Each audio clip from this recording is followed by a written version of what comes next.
COVID-19 pandemic has affected us all, but the impact has not been equal. Statistics show that some groups have greater exposure to the disease, are more likely to get it, and will suffer worse outcomes if they do. Racialized groups, especially in larger cities, have been affected much more than expected. Understanding why these impacts are so unequal is complicated, and so we've asked Dr. Kwame Mackenzie to explain it to us. Dr. Mackenzie is a leading expert on the social causes of illness, and his knowledge has been sought by governments in Canada, in UK, as well as in international organizations like the United Nations. He is going to help us understand why the pandemic has affected some of us much more than others. When I think about the impacts of COVID-19, I think of the 3 A's: age, area, and at-risk group. Age. Well, we know that the older you are, the more likely you are to be infected and impacted by COVID-19. Area. Well, we know that urban areas have a higher risk of COVID-19 than rural areas. And we know that the cities of Toronto and Montreal have been the epicenters of the Canadian pandemic.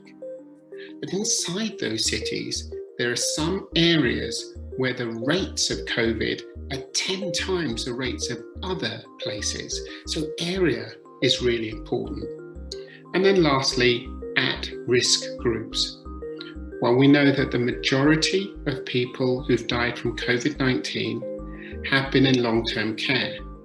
We also know essential workers are at high risk, people with existing chronic illnesses, and some racialized groups.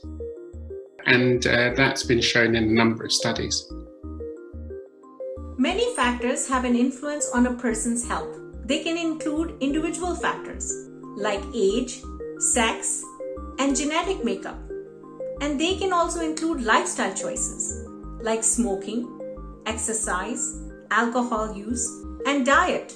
But other less obvious factors can also play in. Things like where you were born, the kind of job you do, the amount of money you make, your education level, your culture, your support system, and even your access to healthcare.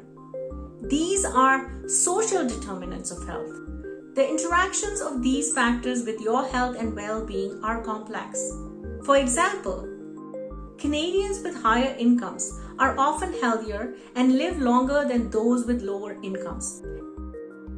Experiences of discrimination, racism, and historical trauma are important social determinants of health for certain groups such as Indigenous peoples, LGBTQ, and Black Canadians. I think there are many reasons why certain groups have been more affected by COVID-19 than others. Here are 4. The COVID-19 virus is more likely to infect those who are biologically vulnerable, such as the elderly. Another reason is, say for instance, you're an essential worker. You're more likely to be exposed to the virus and therefore more likely to be affected. Another reason is that some people cannot follow public health guidelines. It's impossible to physically distance if you're living in an overcrowded or congregate setting. And then last, some groups, such as lower income groups and racialized groups, are more likely to be affected, for many reasons, but one is that they're more likely to have existing illnesses which put them at higher risk. In a city like Hamilton, people who live in the poorest neighborhoods live 20 years shorter lives than people who live in higher income areas. And that's because they're more at risk of chronic diseases which are linked to the social determinants of health. Some of us may face more than one risk factor. Maybe we work in jobs where we have to interact with the public all day, plus we live in households with many other people. These jobs may not provide paid sick leave, and missing a day of work may not be an option. This is called multiple marginalization. It means there are many things added together that put some people at greater risk.